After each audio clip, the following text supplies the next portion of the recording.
una de las peores cosas que nos puede ocurrir es que esa prótesis se infecte. Entonces, nos queda la gran incógnita, ¿qué hacer? ¿No? ¿Qué hacer con esa prótesis? ¿Qué hacer? ¿Qué estrategias tenemos que hacer para intentar solucionar el problema? Bueno, pues para hoy lo que vamos a contar son con un grupo de compañeros, de todos nuestros conocidos. Contaremos con Secundino Llagostera, que es del Hospital Universitario Germán Trías y Pujol. Hola, Tino. Tenemos por ahí. Con Enrique San Norberto, del Hospital Universitario de Valladolid. Hola, Quique. Con Ignacio Lojo, del Hospital Quirón Salud de La Coruña. Hola, Buenas Nacho. tardes. Buenas tardes. Buenas tardes. Y con Irene Soguero, que es del Hospital Universitario Miguel Servet. Bueno, y la presentación, hacemos una pequeña introducción que la va a hacer la doctora Laura Gallego Martín, que es residente R4 de nuestro Hospital Universitario de Cabueñes de Gijón. Entonces, cuando quieras, podemos poner a Laura que empiece. Buenas tardes. El tema que vamos a tratar hoy es el de las infecciones protésicas tras una cirugía endovascular de aorta. Cuando revisamos la bibliografía existente, vemos que hablamos de una complicación rara, con una incidencia menor al 1%, y la mayor parte de las referencias que encontramos son sobre casos aislados o de series de casos. En marzo de este año, la Sociedad Europea de Cirugía Vascular publicó una guía clínica con la información más actualizada que tenemos hoy día y va a ser nuestra fuente principal de información hoy. Esta complicación es uno de los mayores desafíos a tratar como cirujanos vasculares, debido a las elevadas cifras de mortalidad precoz, así como a las altas tasas de amputación y reinfección. Además, a la hora de revisar estudios, la mortalidad a largo plazo no es muy valorable, debido por un lado a la escasez de datos, a la diferencia de criterios para hacer seguimiento de los pacientes y a la variedad de tratamientos empleados. Sí que por otro lado podemos hablar de que la mortalidad se asocia con ciertos factores determinantes, como pueden ser el estado del paciente y su afectación general a la hora de iniciar el tratamiento quirúrgico que se realice bien de forma urgente o programada, la presencia concomitante de una fístula ortoentérica que aumenta bastante la mortalidad o la virulencia de los microorganismos causantes de la infección. El grupo MAGIC ha elaborado una tabla de criterios para facilitar el diagnóstico de la infección protésica, contando con hallazgos clínicos, quirúrgicos, radiológicos y de laboratorio. Debemos sospechar una infección si contamos con un criterio mayor o con dos menores, y confirmaríamos si se presentase al menos un criterio mayor y cualquiera de los otros criterios. La presencia de una comunicación entre un sitio no estéril y la prótesis también nos confirma una infección, como pudiera ser en el caso de una fístula ortoentérica o la exposición de una prótesis en una herida abierta. La patogénesis es multifactorial. Las infecciones tempranas son originadas mayoritariamente por una ruptura en la esterilidad del proceso quirúrgico o por la presencia de bacterias en el propio trombo aneurismático, mientras que las tardías se deben principalmente a un sembrado hematógeno por bacteriemia, de origen urinario o respiratorio principalmente, o por contaminación iatrogénica secundaria a una cateterización. La patogénesis de las fístulas no es tan clara, ya que pueden deberse por un lado a isquemia de la pared visceral tras la oclusión de ramas, a un trauma directo secundario a la cirugía, o incluso tratarse en algunos casos de fístulas aortoentéricas primarias no diagnosticadas en el momento de la intervención. La presentación clínica es muy variable, desde síntomas inespecíficos moderados hasta clínica muy severa y grave. Habitualmente cursan con dolor, fiebre y leucocitosis, y hasta un tercio de los pacientes presentan síntomas como pérdida de peso, cansancio o debilidad. En el caso de encontrarnos una fístula ortoentérica, la hemorragia digestiva es el síntoma más habitual. Una adecuada identificación de los patógenos es la clave esencial para proporcionar el mejor tratamiento. Habitualmente los microorganismos responsables son gram positivos. En un reciente metaanálisis se estudió el riesgo de reinfecciones, concluyendo que estas son más probables cuando se aíslan microorganismos virulentos. En el diagnóstico de la infección protésica, el TAC fue el medio más usado, especialmente por su amplia disponibilidad, pero se recomienda complementarlo con una segunda técnica, como pueden ser las pruebas de medicina nuclear que nos permiten diferenciar en ocasiones con procesos inflamatorios. En cuanto al tratamiento, Dada la baja incidencia y variedad de estrategias terapéuticas, parece recomendable centralizar los pacientes en centros de alto volumen e individualizar su tratamiento. El tratamiento antibiótico será dirigido siempre que sea posible y habitualmente requerirá pautas prolongadas. El tratamiento quirúrgico puede realizarse mediante una reconstrucción in situ o una derivación extraanatómica. El tratamiento conservador se reserva generalmente para pacientes que no pueden ser sometidos a una cirugía abierta y en algunos casos para preparar a un paciente a una cirugía en un segundo tiempo. Ello implica antibioterapia a largo plazo o indefinido y se puede manejar también la posibilidad del drenaje de las colecciones periaórticas, si bien es un tema un poco controvertido. Cuando hablamos del tratamiento quirúrgico, podemos pasar por una reconstrucción in situ, que implica la retirada de todo el material protésico, que podemos sustituir por diversos tipos de conductos autólogos, protésicos o senoinjertos, que se pueden acompañar además de terapias ayudantes como refuerzos de las anastomosis y en algún caso se ha estudiado la posibilidad del uso de la terapia de presión negativa. Luego pasamos por una reconstrucción extraanatómica que implica la derivación, como su nombre indica, extraanatómica del flujo y una ligadura aórtica, si bien esto tiene cierto riesgo de ruptura del muñón. Y ahora llega el momento de saber vuestras opiniones al respecto. Muy bien, muchas gracias, Laura. Bueno, pues la primera pregunta que os voy a hacer es ¿qué criterios de imagen o analíticos consideráis necesarios para decir y decidir que una prótesis está infectada con todo el componente que vimos ahora de riesgo que lleva a solucionarlo? Irene, ¿qué opinas? Hola, buenas tardes, Javier. Bueno, antes de hablar, si me permites, darte las gracias por invitarnos a esta reunión y agradecerte la iniciativa de hacer este tipo de reuniones que nos ayudan a mantener un poquito la dinámica y mantener la conversación, cambiar opiniones científicas entre todos. Pues nosotros, a colación además de la presentación que habéis puesto, pues seguimos un poco los criterios que marca MAGIC. Nosotros la valoración de los pacientes, quiero comentar también que no es solo nuestra, sino que nosotros trabajamos junto con la mayor parte de los servicios también, con la unidad de infecciosos. Entonces, lo que es la valoración y los criterios para llegar al diagnóstico de infección, pues es un trabajo conjunto entre nosotros y la unidad de infecciosos. Ellos, de hecho, son los que habitualmente hacen los estudios y pautan el tratamiento antibiótico si se precisa y hacen el seguimiento. Entonces, seguimos un poco pues, los criterios mágicos, los clínicos, los analíticos y los radiológicos. Habitualmente, o lo más frecuente, nosotros en la experiencia que tenemos es a un diagnóstico de alta sospecha de infección, porque como bien decían los criterios, para hacer un diagnóstico de certeza necesitas criterios mayores que habitualmente pasa, supongo, a ver también cómo contrastan los demás, por hacer una punción o un cultivo, si hay una colección. Entonces, muchas veces te encuentras con un paciente que tiene clínica, fiebre, con una analítica hacemos determinación de reactantes de fase aguda, que ya sabéis todos estos específicos, y valoramos lo que es VCC, la velocidad, el PCR, leucocitosis, y ante ausencia también hacemos hemocultivos con 2-3 tandas cada media hora, urocultivos, descartar otro foco, y ante fiebre clínica con reactantes de fase aguda y una imagen radiológica con azúcar, que habitualmente es la primera imagen que hacemos, y te veas pues, un borramiento, un crecimiento, una expansión del saco o colecciones que habitualmente nosotros no solemos ver muchas colecciones y no puedes, por lo tanto, hacer funciones, pero con estos signos ya tenemos una alta sospecha de infección protística. Luego ya sí que lo puedes complementar en quirófano con la toma intraoperatoria.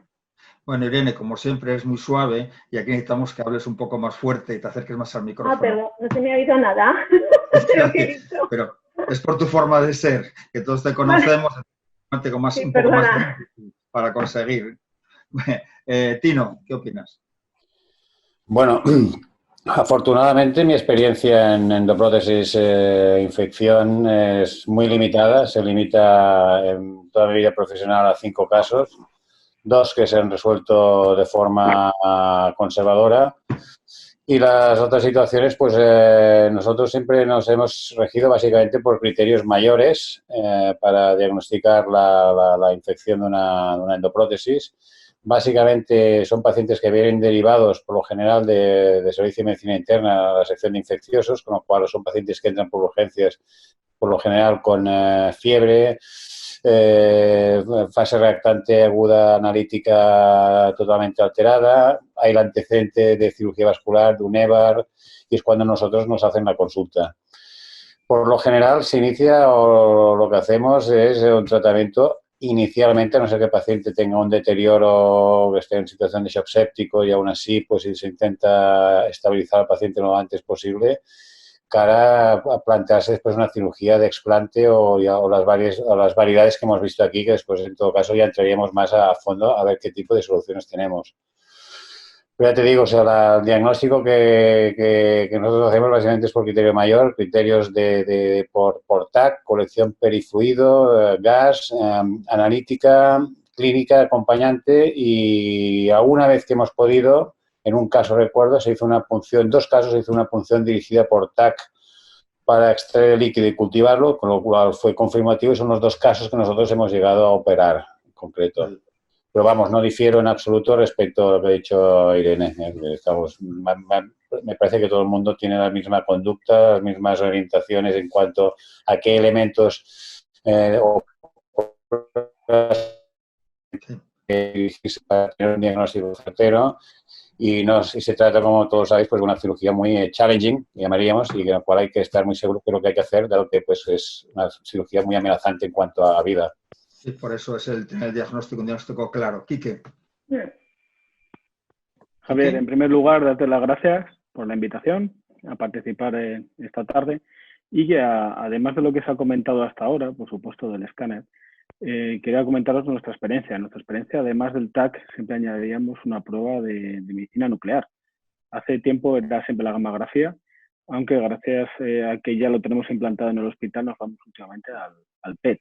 Siempre que haya alguna duda, aparte del escáner, siempre añadimos una prueba de gammagrafía o de PET. Y sobre todo lo que quería añadir es el papel que tiene la colonoscopia en estos pacientes.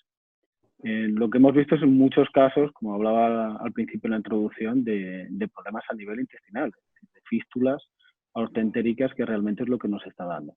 Entonces nosotros a todos los pacientes con una sospecha de infección protésica, tanto en EVAR como de cirugía abierta de un inserto gástrico, a todos le pedimos una colonoscopia para buscar esa posible presencia de una fístula. ¿Por arriba o por abajo?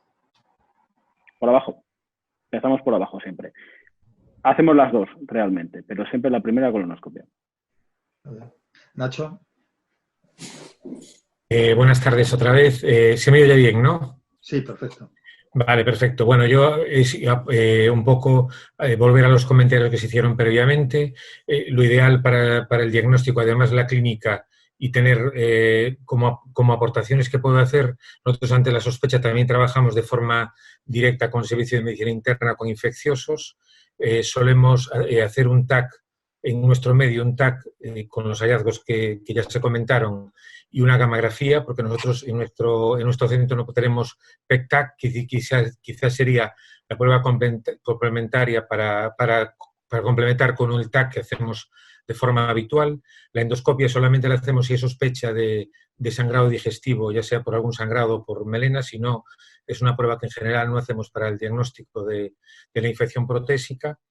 Y en principio también es cierto que si el paciente tiene una sospecha y está febril y tiene bastante clínica, lo que hacemos es ingresarlo y hacerle hemocultivos seriados para intentar objetivar cada 8 horas algún germen que, aunque de forma asintomática, pues nos pueda complementar un poco el diagnóstico.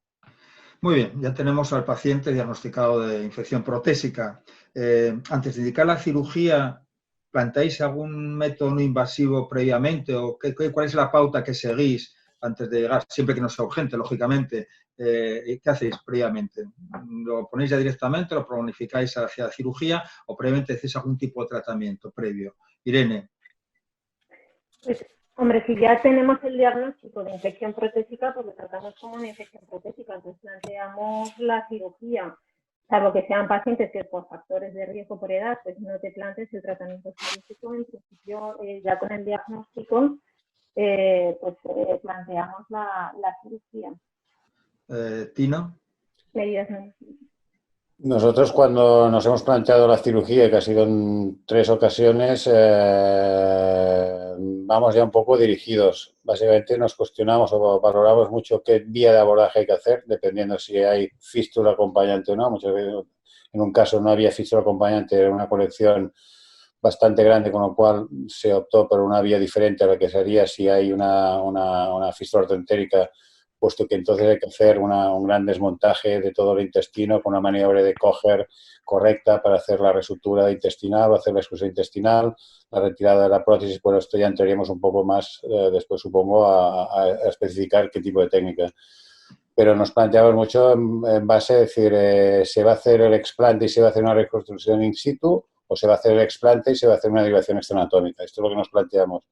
¿Y qué vía vamos a abordar? Si no hay que operar el intestino, yo soy partidario de hacer un abordaje retroperitoneal que me permite controlar toda la aorta por encima de renales, porque una pequeña sección del pilar del diafragma izquierdo me permite tener un control aórtico por encima de la endoprótesis, sobre todo cuando son endoprótesis con fijación, con fijación suprarrenal.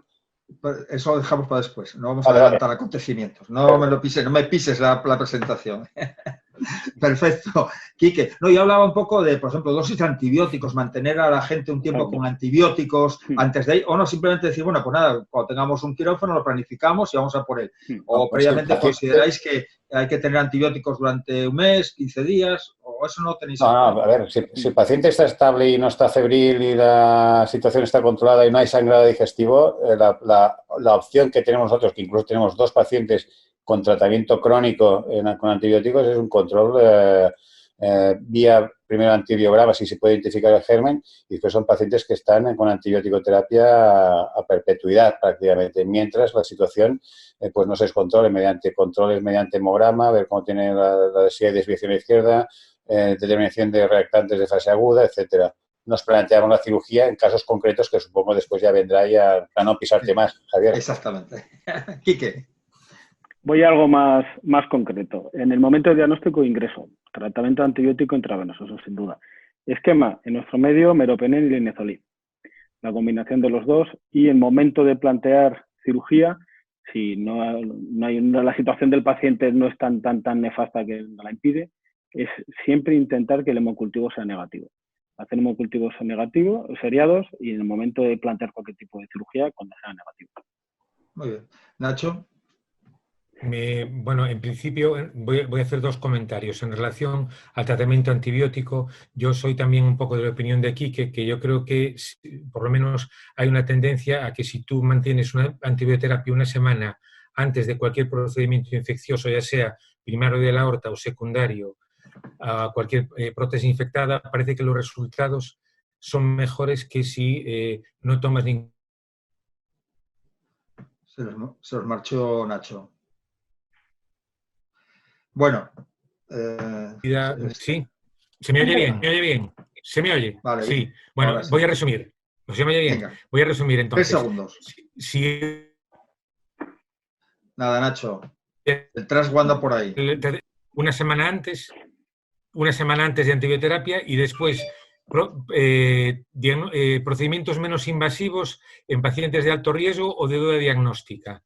Y yo creo que ahí nos va a ayudar en el futuro la mecanización de la punción.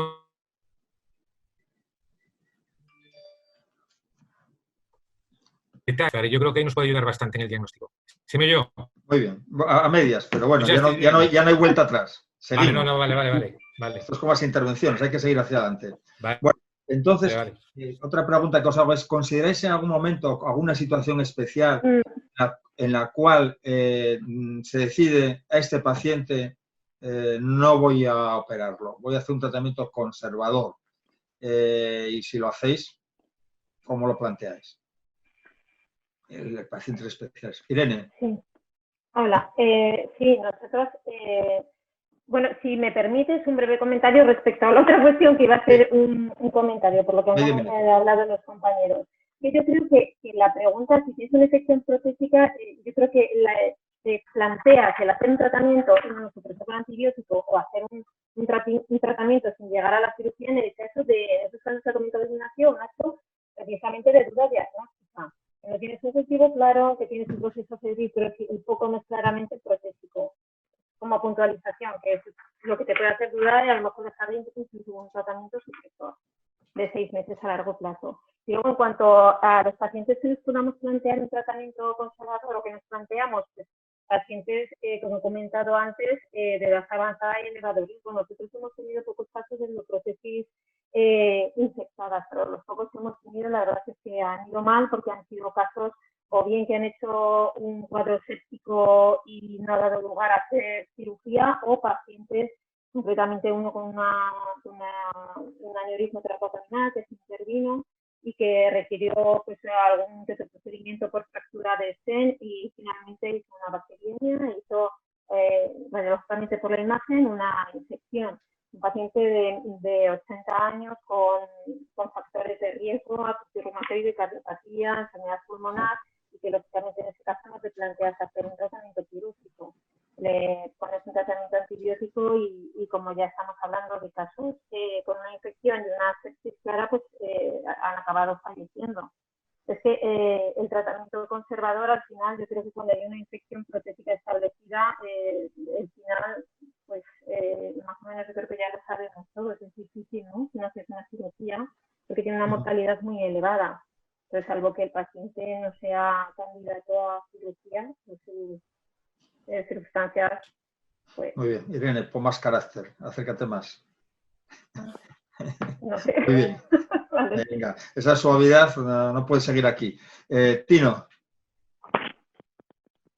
Bueno, nosotros de entrada, el tratamiento médico, ya digo, no tengo excesiva casuística, lo restringimos al paciente que viene orientado por medicina interna al servicio de infecciosos como infección de prótesis, que ha respondido correctamente al tratamiento antibiótico y la fiebre se ha ido, han disminuido los reactantes de fase aguda y se ve que de alguna forma se puede manejar de una forma conservadora. También muchas veces ha ayudado porque el paciente pues no está ni en las mejores condiciones y no es un paciente, y es un paciente añoso y que no tiene las condiciones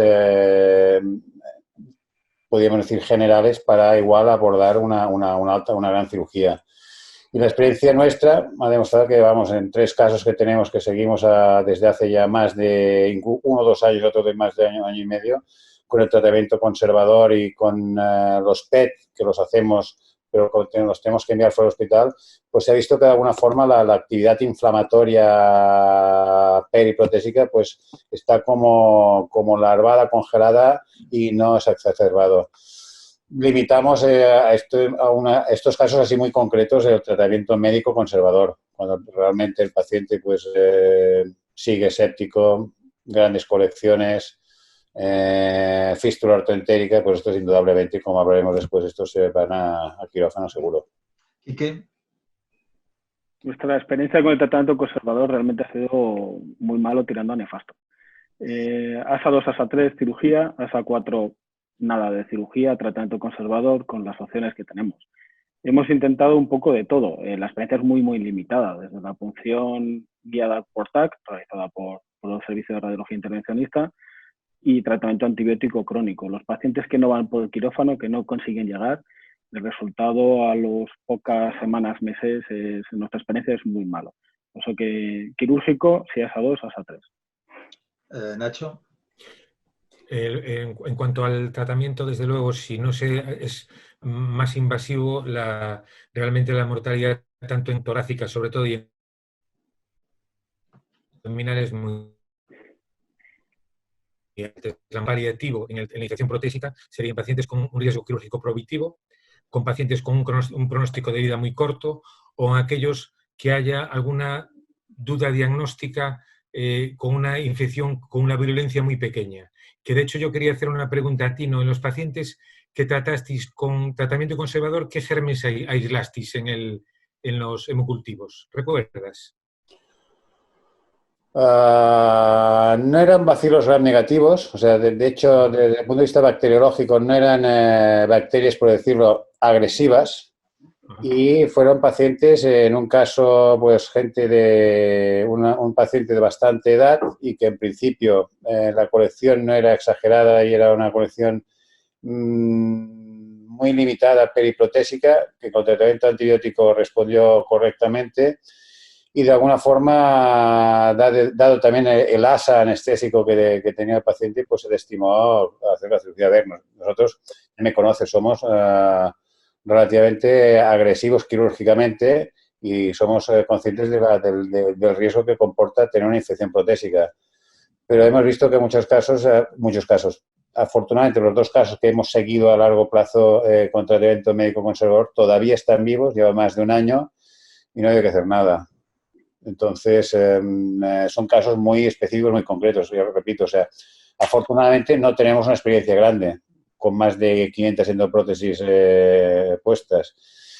Entonces, tampoco ahora basarme en mi experiencia, nuestra experiencia como grupo, estoy refiriendo a 2 casos en concreto, que estos sí que no fueron a quirófano, uno porque respondió de forma extraordinaria al tratamiento médico y el paciente de alguna manera, asumiendo lo que tenía que asumir como cirugía, rehusó y prefirió seguir tratamiento médico, y los otros 2 casos que tenemos de infección sí que fueron llevados a cirugía. Ya te digo, Muy bien. yo estoy en la línea que estáis todos vosotros, es una patología limitante desde el punto de vista vital y que el caso de tratamiento médico conservador se restringe a casos de asa inaceptable para cirugía o pacientes que de alguna forma se ve que a priori pues responden bien al tratamiento y que los ves que se mantienen febriles, sin trastornos de hemograma ni nada. Nosotros tuvimos un caso que estuvimos 3 años con él, aguantándolo. Luego no quedó más remedio, operarlo, y como todo fue un desastre la intervención y el paciente falleció.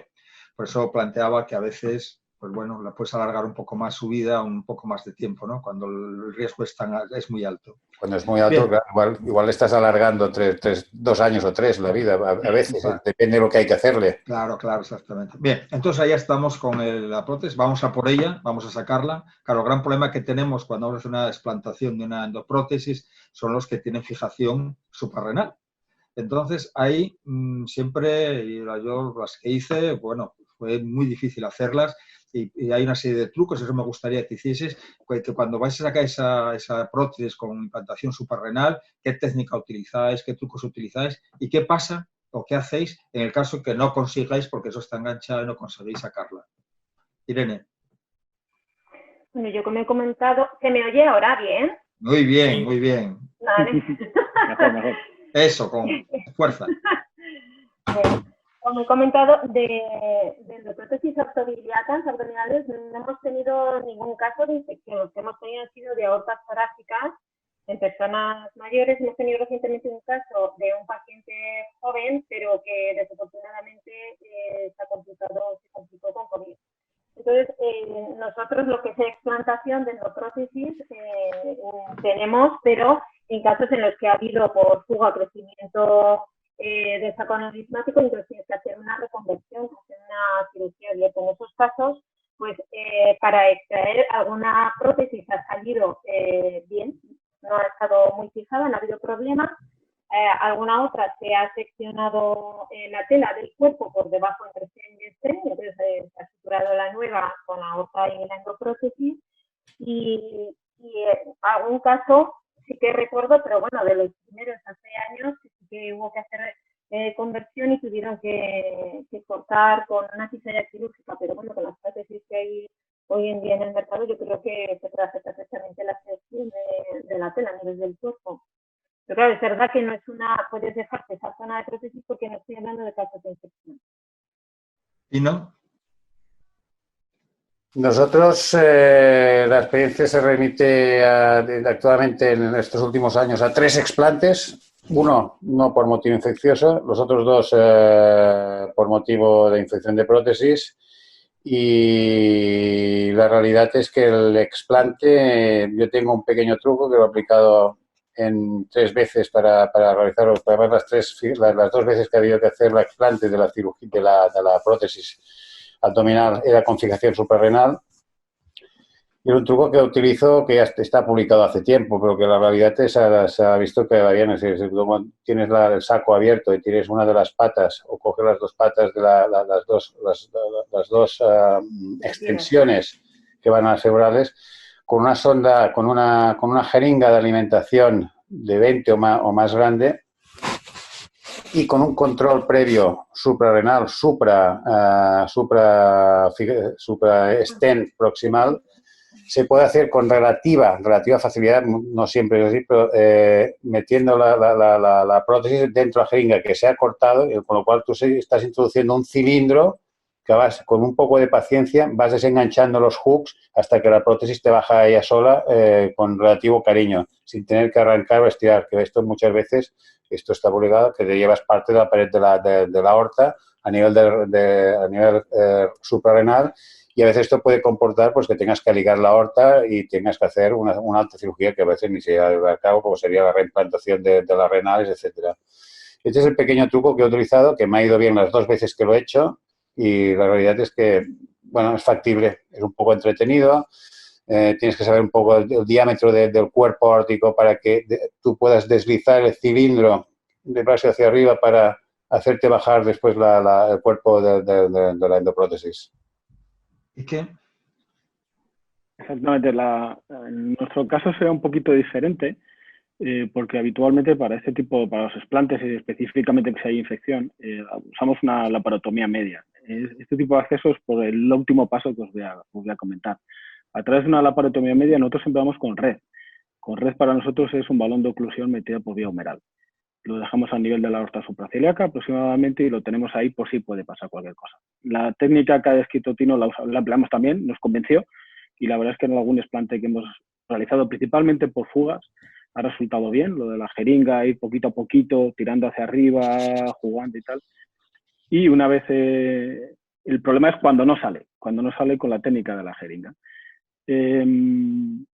Una vez que has tenido la mala experiencia de forzar y que se te haya rasgado la aorta hacia arriba, que eso me pasó personalmente con otro cirujano del servicio, que prácticamente por mucha red que tenga ese balón de oclusión resultó nefasto en ese momento de la cirugía, tampoco merece la pena empeñarse en quitar toda la endoprótesis.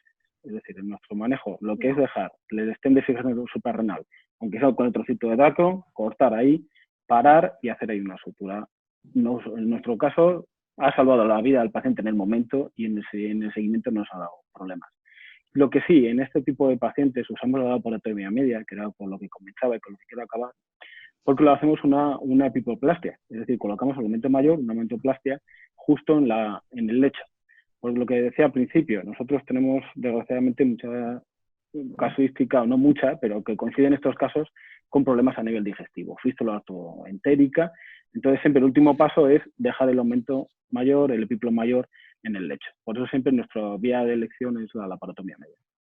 ¿Nacho? Yo un poco, continuando con el comentario que acaba de hacer Kiki ahora, creo que el punto es la laparotomía media. Para mí es quizá la opción mejor, con control de renales, intentar hacer un clampaje endovascular de la aorta e intentar, si se puede, hacer una epipoplastia con una tunelización retrocólica. Yo creo que eso es lo más interesante. Y, en todo caso, si hay dificultades o con la jeringa, como comentaba Tino, o metiendo un torniquete, es otra alternativa, meter un torniquete muy proximal en la prótesis y con un clamp intentar que la parte libre se desenganche de la aorta. Y si hay mucho problema, transicionar en donde durar la zona. Yo, en este caso, tuve 3 casos y en el primero me salió bien, en el segundo no hubo forma, utilicé el sistema de la jeringa, pero el problema que tenemos en el sistema de la jeringa es que yo veía era el ángulo. Es decir, cuando tienes la aorta ya a nivel de las renales, ese ángulo que necesitas para empujar, a mí no me lo daba la jeringa. Y forzando salió, hubo suerte. Entonces, en el siguiente estuve pensando cómo se podría hacer y cuando tuve otro caso, en este caso que me fue bien y pues lo digo también, es coger una pinza, meterlo por los laterales de la prótesis, que tenga un poco ancha la pinza, empujar, girarla, empujar hacia arriba para que los ganchos no tiren, sino desengancharla y luego plegada sacarla. Bueno, son trucos que son de cada uno en cada momento, en cada situación, los podrá utilizar. Aquí viene bien contarlos porque siempre, nunca, no son frecuentes y merece la pena tenerlos en cuenta. Bien, ya tenemos la prótesis sacada, la conseguimos sacar toda Y entonces ahora hay que revascularizar las extremidades. ¿Por qué criterios utilizáis o por qué os inclináis para revascularizar esas extremidades? ¿Hacer algo in situ? ¿Hacer algo extraanatómico? En fin. Irene. Nosotros, bueno, en endovascular ya he comentado que no, en caso de endoprótesis, pero en la cirugía con prótesis de la cráneo infectada se ha hecho extraanatómica, revascularización extraanatómica y ligadura de muñón aórtico. En un primer tiempo la revascularización y luego ya el desligamiento y la resección, la exéresis de la prótesis y el cierre del muñón aórtico. En algún caso también se ha hecho recambio con prótesis en los estudios de Dacron, pero nosotros no hemos hecho reconstrucción anatómica con injertos o con injertos autólogos. ¿Tino? Bueno, los casos nuestros son reconstrucción extraanatómica, exéresis, ligadura aórtica.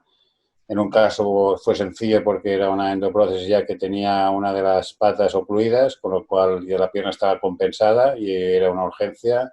Y opté por hacerle directamente un axilo femoral dejando la otra pierna sin revascularizar. La verdad es que fue bien y no pasó nada. A través de la otra pierna pues quedó la cosa arregladita. Pero soy partidario en estos casos, sobre todo cuando haces una cirugía, que tienes que hacer un explante vía media, que decir que hay intestino involucrado. Hacer una reconstrucción in situ, yo pienso que por mucho cultivo que hayas negativizado, aquel campo está contaminado. Y pienso que, aparte de dejarlo con lo más limpio posible y limpio y drenado, hay que huir de hacer una reconstrucción in situ en estos casos, a no ser que hagas una derivación extraanatómica, girando al paciente, haciendo un abordaje extraperitoneal, irte a la aorta torácica, etcétera. Pero por lo general, esos pacientes no dan más de sí. Y quizás lo más rápido y expeditivo es una cirugía extraanatómica tipo bypass axilofemoral o axilofemoral. ¿Y qué? Sí, estoy completamente de acuerdo. Primera opción, bypass extraanatómico, por supuesto. Y comentaros un aspecto técnico. Nosotros publicamos de hace tiempo en nuestro grupo, precisamente en un paciente de este tipo, lo que era la doble ligadura del muñón aórtico y el refuerzo con endogía, que era con una endogía de cirugía. Salió bien momentáneamente. Ese paciente al final falleció porque reventó el muñón aórtico. Es decir, que bueno, solamente dar esa pincelada de decir, son pacientes que cuando está muy infectado, muchas veces no sabes qué hacer, anatómico, extraanatómico, e incluso el muñón aórtico revienta y al final acaba el paciente mal. Nacho. Bueno, sí que es cierto que la tendencia clásica es hacer la cirugía extraanatómica, pero sí que es cierto que si revisamos la bibliografía reciente, cada vez, dependiendo quizá más del tipo de germen que ocasiona que eso yo creo que es muy importante, hay una tendencia general a hacerlo anatómico, hacer una reconstrucción con homoinjerto, fundamentalmente, con vena o con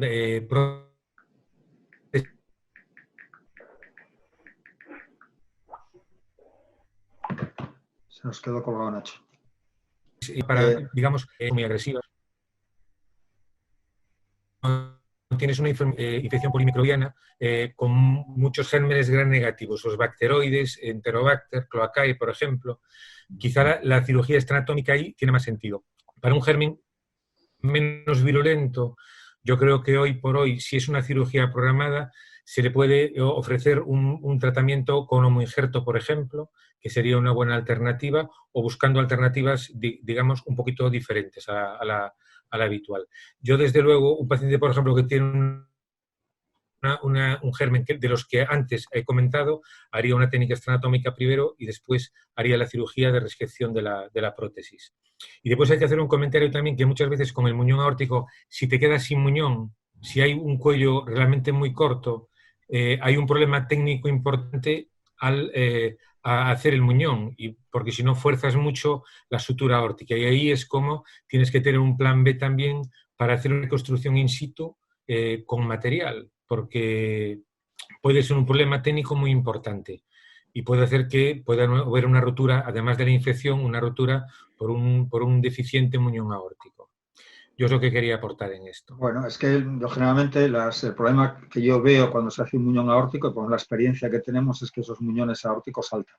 Y yo no veo forma. Los que hice saltaron todos, casi todos. O sea, los pones y estás muy contento, los cierras con todos los sistemas de sutura, que ya la sutura, hace una sutura muñón aórtico con una pared que está muy debilitada, ya es difícil. Le puedes colocar trozos de dacron, puedes colocar para reforzarla, pero claro, quieres no poner nada porque se puede estar contaminando, es una zona contaminada. Y la experiencia, por eso yo me inclino más hacia hacer algo más como injerto, si podemos, porque la presión que ejerce, a veces la experiencia que tenemos nosotros, que al cabo de un tiempo muchas veces nos salta. Por eso os preguntaba un poco si teníais, poner epiplon encima, intentar protegerlo al máximo, pero vamos, mi experiencia es bastante mala en ese aspecto, al cabo de un tiempo rompe. Por eso tenéis algún truco para hacerlo, que no sea... Yo desde luego lo que sí que lo recomiendo, que depende del germen, porque un Aspergillus o una Salmonella son gérmenes que son tan agresivos, incluso para un homoinjerto, que yo creo que la técnica extranatómica, que no dejar material, no, ningún tipo, yo creo que sería, aunque eso es cuestionable, ¿no? Pero hay gérmenes, depende del tipo de germen, sí que la técnica in situ puede tener una evolución no tan deseable que con una técnica extranatómica. Bueno, pasamos un comentario, Javier. Sí. El tema del muñón, claro, el tema del muñón es lo complicado cuando no te quedas sin muñón. Yo en otro hospital que estaba antes, en un caso similar, no por infección, la única opción que había de salvar al paciente era hacer una ligadura por encima de las renales. Como estaba con una vía retroperitoneal, me dio la oportunidad de tener un control supracelíaco de la aorta y en el mismo acto se hizo la ligadura de la aorta suprarrenal, pero haciendo un bypass aortorenal. Salvé uno de los riñones para no dejarlo en diálisis, que quizás esta podría ser una de las opciones cuando puedes hacer el paciente programado y pensado que eres una urgencia y que tienes que correr, etcétera. Pero la forma de asegurarte en una aorta suprarrenal, por lo general, suele estar lo suficientemente sana para hacer una ligadura con garantías y hacer el bypass aortorenal para al menos dejarle un riñón y que el paciente pueda... De un caso que hace muchos años, lo que hice un espleno-renal, un hepato-renal y luego para tener zona de ligadura. Lo hicimos, le he encantado de la intervención, pero se nos marchó el muñón también. Pues por eso... Claro, es que esto depende de cómo... Claro. Bueno, tenemos un par de preguntas ahora que nos quieren hacer. Marta, cuando quieras, haznos las preguntas. Sí, tenemos dos preguntas. La primera de Carolina, que pregunta ¿cuál es vuestra experiencia con reconstrucción in situ y el uso de vena femoral superficial? ¿Alguien de vosotros tiene experiencia? No tenemos, pero no tenemos experiencia, pero lo que le podemos decir es que es una tendencia a día de hoy para el tratamiento in situ como segunda opción a un injerto criopreservado. E incluso hacer un injerto compuesto.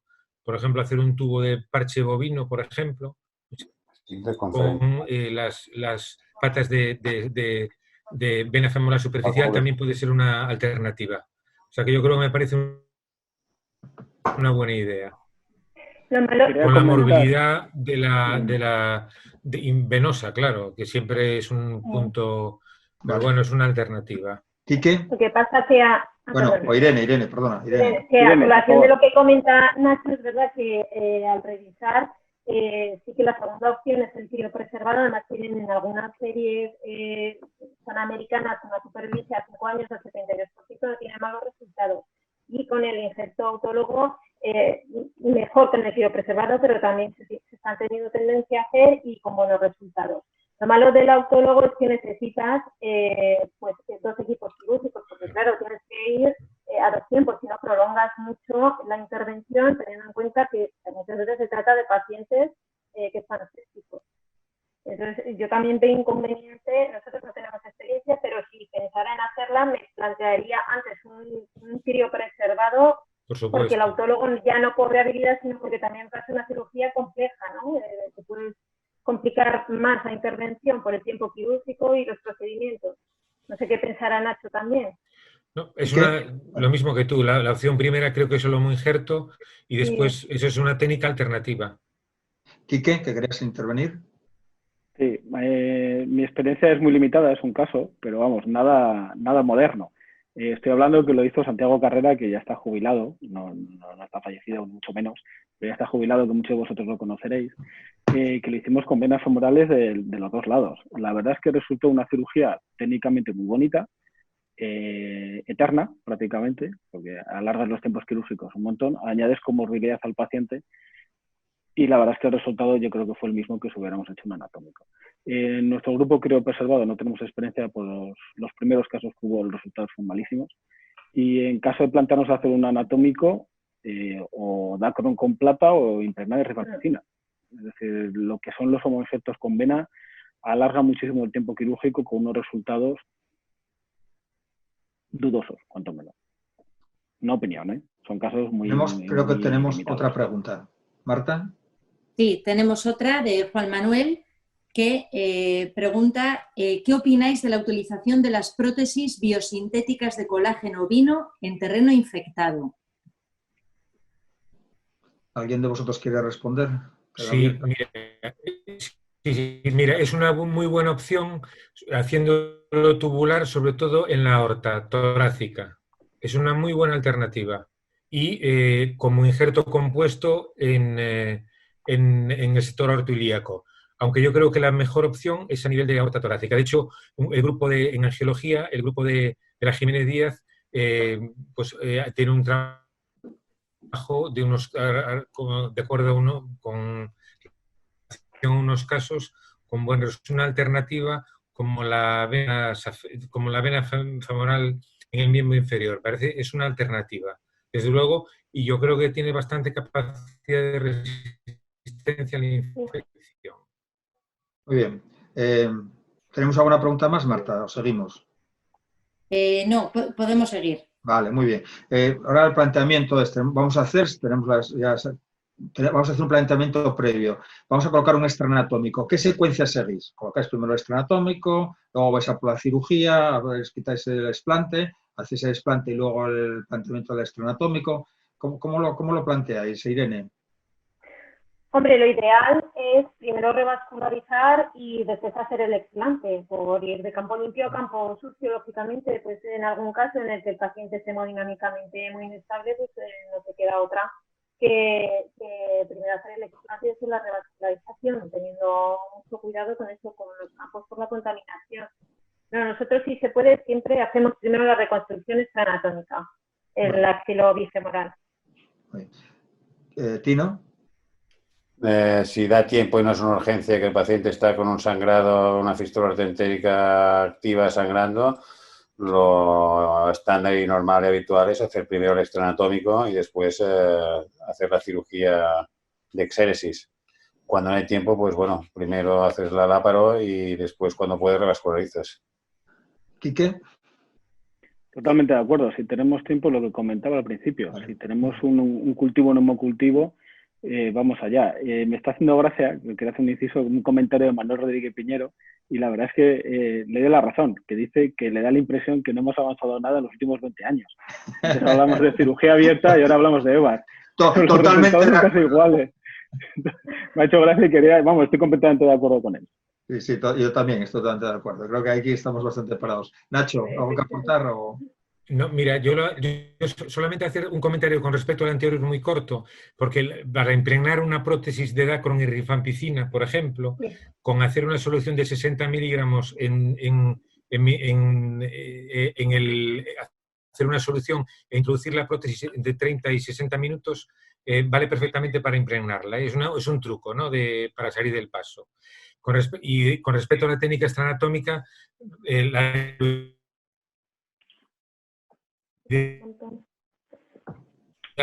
después quitar la prótesis, aunque también en pacientes que estén un poco deteriorados se puede hacer el axilo y en un segundo tiempo hacer el explante,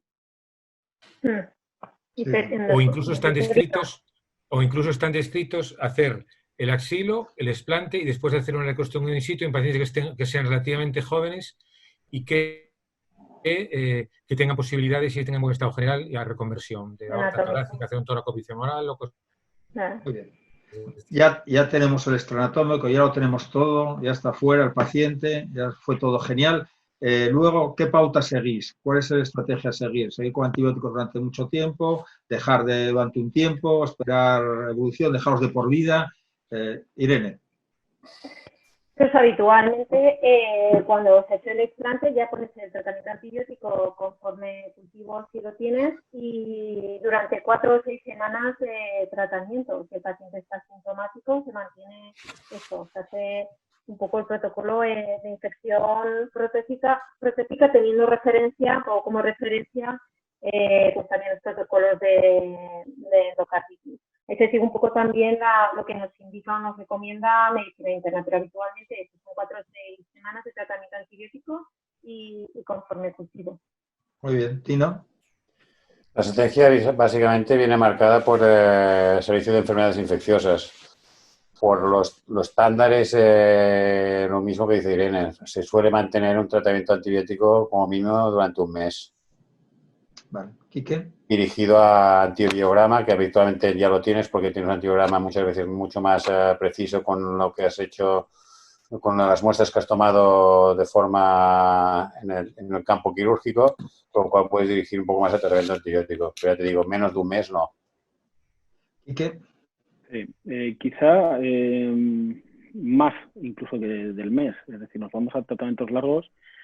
Comentaba al principio cuando llega intravenoso meropenem linezolid, incluso al alta, siempre guiado por antibiograma, pero posiblemente el linezolid oral a largo plazo, siempre que no haya ninguna contraindicación, porque claro, el linezolid tiene unos efectos secundarios a largo plazo, dosis orales, que la verdad es que quedan los pacientes baldados. El linezolid es un antibiótico oral a tener en cuenta, largo plazo, seguimiento principalmente analítico, VSG, muy útil en estos pacientes a veces de infección activa, leucocitosis y seguimiento con TAC seriados.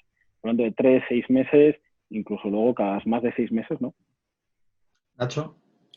En principio, la terapia estándar es mantener 6 semanas el tratamiento antibiótico posoperatorio ajustado a antibiograma de los hemocultivos, pero sí que es cierto que hay una tendencia, y también en otras patologías infecciosas, de mantener de por vida el tratamiento, sobre todo cuando son gérmenes muy virulentos, cuando hay grandes abscesos, cuando hay un injerto protésico como conducto in situ, o como cuando la excisión es parcial, por el motivo que sea, o tienes que dejar algo de material. Pero sí que es cierto que hay un porcentaje cada vez mayor en la que recomiendan mantener largos periodos de tiempo la antibioterapia. Marta, ¿tenemos alguna pregunta más? Era por hacer un comentario. Sí, cuando quieras, por favor. Sí, sí, no era por lo que acabo de comentar, Nacho. Que nosotros el tratamiento a largo plazo, que son 6 meses, el que se plantea es el tratamiento supresor en aquellos casos en los que a lo mejor has hecho, como nosotros tenemos un caso reciente que se trató con endoprótesis y una fístula sarcoentérica, una paciente de edad avanzada, y que posteriormente intervino cirugía general porque era para tratar, hacer la resección del intestino. Tenía colecciones, al hacer la laparotomía de colecciones se consiguió extraer líquido y se hizo la determinación, como la mayor parte de las fístulas pues corresponde con una infección polimicrobiana y ya la se dirigida. En esos casos que has puesto la endoprótesis, no has llegado a quitar todo el foco, tenía una cirugía, un injerto recto previo, sí que se mantiene, la pauta es mantenerle 6 meses de tratamiento supresor conforme a antibiograma. Muy bien. Marta, ¿tenemos alguna pregunta, algún comentario No tenemos ninguna. Muy bien. ¿Queréis hacer alguna aportación los ponentes a lo que estuvimos hablando, que quedase sin tocar o sin matizar? Pues, si no hay más... Sí, Irene, ¿queréis hacer alguna...? Bueno, entonces... No, pero alguna reflexión que yo creo que más o menos sí que está claro cuando hay un caso de infección, pero lo que te resulta que al final tienes que individualizar. Pero creo que resulta complejo son aquellos casos en los que no llegas al final a determinar o tener muy claro si es una infección y se cronifica, son larvadas, ya acabas haciendo tratamientos supresores y no sabes muy bien cómo actuar, que al final siempre te queda pues esa duda, ¿no? Que a pesar de todo lo que está revisado, publicado, de la experiencia, siempre están esos casos que no sabes muy bien qué es, a lo mejor porque la cirugía también es muy agresiva y tiene mucha mortalidad. Luego también, por contra, está que te hace reflexionar, ¿no? Por lo que hemos hablado, la pauta de antibióticos y tratamientos a 1 año, 6 meses, supresores. Luego tienes la contraposición de que esa antibioterapia tan prolongada te puede generar resistencias y luego al final hacer una infección con gérmenes virulentos, multiresistentes, que siempre existen esas dudas, ¿no? Pero bueno, que de acuerdo con lo que hemos hablado, que la pauta yo creo que más o menos, de cara también a generalizar y tener una referencia, ha quedado más o menos clara. Solo era eso, gracias. Muy bien, Irene. Bien, pues Javier, un apunte solo. Javier, sí, si me permites. Sí, por favor. Una cosa solo final. Mira, solamente comentar que la gravedad del tratamiento de la endoprótesis infectada es casi igual que una prótesis quirúrgica. Es una patología muy seria dentro de nuestra práctica diaria, aunque por suerte en la práctica vascular la incidencia es menor, ¿no? Pero sí que es cierto que tenemos que tener en cuenta que estos pacientes, sobre todo cuando se tratan urgentes, sobre todo cuando, es decir, yo creo que las recomendaciones cuando se van a hacer procedimientos dentales, urológicos, el indicar al paciente cierta profilaxis en eso, y que sean muy conscientes de que, aunque no tengan una prótesis quirúrgica, realizar una profilaxis en procedimientos invasivos con potencial de infección, yo creo que es bueno recomendárselo a los pacientes, que muchas veces creo que eso nos pasa por alto. Muy bien. Sí, Irene. No, que sí, que tiene razón Nacho, que nosotros en el informe de alta sí que ponemos un pequeño informe, pues avisando también pues a lo que al médico de atención primaria, a otros especialistas, y si tienen procedimientos digestivos, invasivos, dentarios, que pauten profilaxis antibiótica. Pero luego cuando revisas o ves a un paciente es verdad que no siempre se cumple, pero bueno, sí que está bien que lo recordemos y que insistamos en eso. Sí. Bueno, pues muy bien. Gracias vamos a dar por terminada. Repasamos todo lo que era la infección de una prótesis y los problemas que trae consigo. Ojalá no tengamos que enfrentarnos, o que sea de muy de vez en cuando, por el bien del paciente y la coronaria nuestra. Dar las gracias a todos por haber participado. Gracias a ti, Javier. Todos los ponentes y los que nos están escuchando y siguiendo. Muchas gracias. Nos están escuchando y siguiendo, decirles que el jueves, no haremos el martes, haremos otra sesión. En este caso va a ser un pro-contra. Vamos a cambiar un poco para ir dando variedad. Un pro-contra que va a ser sobre el claudicante, el eterno claudicante. ¿Qué hacer con él? ¿Operarlo? ¿Dejarlo? ¿Hacerlo endovascular? Bueno, yo creo que va a ser interesante también. Va a ser con otro tipo de formato. Bueno, pues nada, muchas gracias a todos y hasta el jueves. Adiós. Gracias. Adiós, Un saludo. adiós, hasta luego. Gracias.